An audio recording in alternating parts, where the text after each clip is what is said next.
ایرانی وزیر خارجہ عباس اراغچی نے تہران کی معروف شریف یونیورسٹی پر امریکہ اور اسرائیل کی حالیہ بمباری کی شدید الفاظ میں مذمت کرتے ہوئے اسے علم دشمنی قرار دیا ہے۔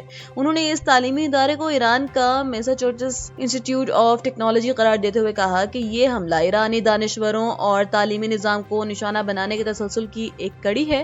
عباس اراغچی نے اپنے بیان میں نبی کریم صلی اللہ علیہ وآلہ وسلم کی حدیث مبارکہ کا حوالہ دیتے ہوئے واضح کیا کہ ایرانی قوم علم کے حصول سے پیچھے نہیں ہٹے گی اور جارحین جلد ہماری اصل قوت دیکھ لیں گے۔ اسی تناظر میں ترک وزیر خارجہ حاکان فیدان نے عباس اراغچی کو ٹیلی فون کر کے صورتحال پر تبادلہ خیال کیا، جبکہ ایرانی رہنما علی اکبر ولایتی نے خبردار کیا کہ وائٹ ہاؤس کی ایک غلطی عالمی تجارتی بہاؤ کو مفلوج کر سکتی ہے۔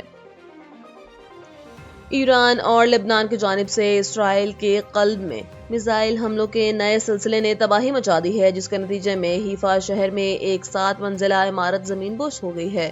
ریسکیو حکام نے 18 گھنٹے طویل آپریشن کے بعد ملبے سے 4 افراد کی لاشیں نکال لی ہیں، جبکہ کلسٹر وار ہیڈ کے ایک اور حملے میں مزید کئی افراد زخمی ہو گئے ہیں۔ اسرائیلی دفاعی نظام مختلف سمتوں سے ہونے والے متواتر حملوں کو روکنے میں ناکام رہا ہے، جس کے باعث رامات گان اور بنی بریک جیسے علاقوں میں شدید خوف و ہراس پایا جاتا ہے۔ رپورٹ کے مطابق 28 فروری سے اب تک ایران 500 سے زائد بیلسٹک میزائل داغ چکا ہے، جن میں اب تک مجموعی طور پر 18 ہلاکتیں ہو چکی ہیں۔ اوورسیز پاکستان ایسٹ فاؤنڈیشن کے چیئرمین سید قمر رضا نے جاپانی پارلیمان کا اہم دورہ کیا، جہاں انہوں نے جاپان کے سابق وزیر مملکت برائے خارجہ امور کازویوکی ناکا سے ملاقات کی۔ اس ملاقات میں پاکستان اور جاپان کے درمیان تجارت، سرمایہ کاری اور عوامی روابط کو مزید مضبوط بنانے پر اتفاق کیا گیا۔ چیئرمین او پی ایف نے زور دیا کہ جاپان میں مقیم پاکستانی کمیونٹی دونوں ممالک کے درمیان دوستی کا مضبوط پل ہے اور ان کی فلاح و بہبود ادارے کی اولین ترجیح ہے۔ وفد میں جاپان میں پاکستان کے سفیر عبدالحمید اور بورڈ ممبر چودھری آصف محمود بھی شامل تھے، جنہوں نے دو طرفہ تعاون کے نئے مواقع تلاش کرنے پر تبادلہ خیال کیا۔ روس کے صدارتی محل کرملن نے امریکی صدر ڈونلڈ ٹرمپ کی جانب سے ایران کو دی گئی حالیہ دھمکیوں پر گہری تشویش کا اظہار کرتے ہوئے اسے خطے کے لیے خطرناک قرار دے دیا ہے۔ کرملن کے اعلامیہ میں کہا گیا ہے کہ مشرق وسطی اس وقت آگ کی لپیٹ میں ہے اور کشیدگی کی موجودہ سطح انتہائی تشویشناک رخ اختیار کر چکی ہے۔ یہ بیان ایک ایسے وقت میں سامنے آیا جب صدر ٹرمپ نے ایران کے پاور پلانٹس اور پلوں کو نشانہ بنانے کی دھمکی دیتے ہوئے اپنی ڈیڈ لائن میں 24 گھنٹے کی توسیع کی ہے، جو پاکستانی وقت کے مطابق بدھ کی صبح 5 بجے ختم ہو رہی ہے۔ وزیر اعلیٰ سندھ مراد علی شاہ نے صوبے کے 67 لاکھ رجسٹرڈ موٹر سائیکل سواروں کے لیے 2000 روپے ماہانہ فیول سبسڈی کا باضابطہ اعلان کر دیا ہے۔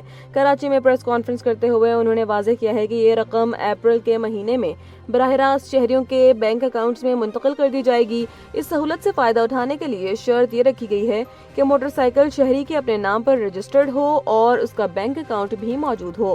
حکومت نے عوامی سہولت کے لیے موٹر سائیکل کی رجسٹریشن منتقلی فیس ختم کر دی ہے اور ایکسائز دفاتر کو ہفتہ اور اتوار کو بھی کھلا رکھنے کا حکم دیا ہے۔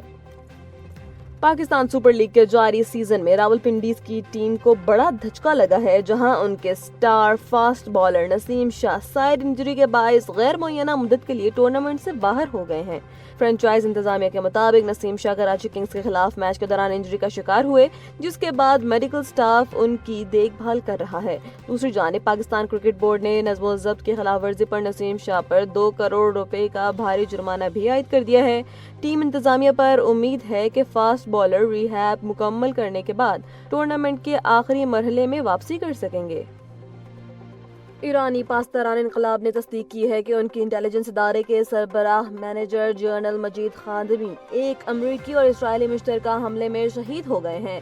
پیر کے روز جاری ہونے والے باقاعدہ بیان میں بتایا گیا ہے کہ مجید خادمی گزشتہ 50 سالوں سے ایران کی سیکیورٹی اور انٹیلیجنس ڈھانچے میں ریڑھ کی ہڈی کی حیثیت رکھتے تھے۔ اس شہادت کے بعد ایران اور امریکہ اور اسرائیل کے درمیان کشیدگی میں مزید اضافے کا خدشہ پیدا ہو گیا ہے، جبکہ ایرانی حکام نے ایک بار پھر عزم دہرایا ہے کہ دشمن کو آبنائے ہرمز سے گزرنے کی اجازت نہیں دی جائے گی۔ پاکستان نے مشرق وسطی میں جاری شدید کشیدگی کو ختم کرنے کے لیے امریکہ اور ایران کے درمیان ایک جامع جنگ بندی فریم ورک پیش کر دیا ہے، جس کی تصدیق عالمی خبر رساں ادارے رائٹرز نے کی ہے۔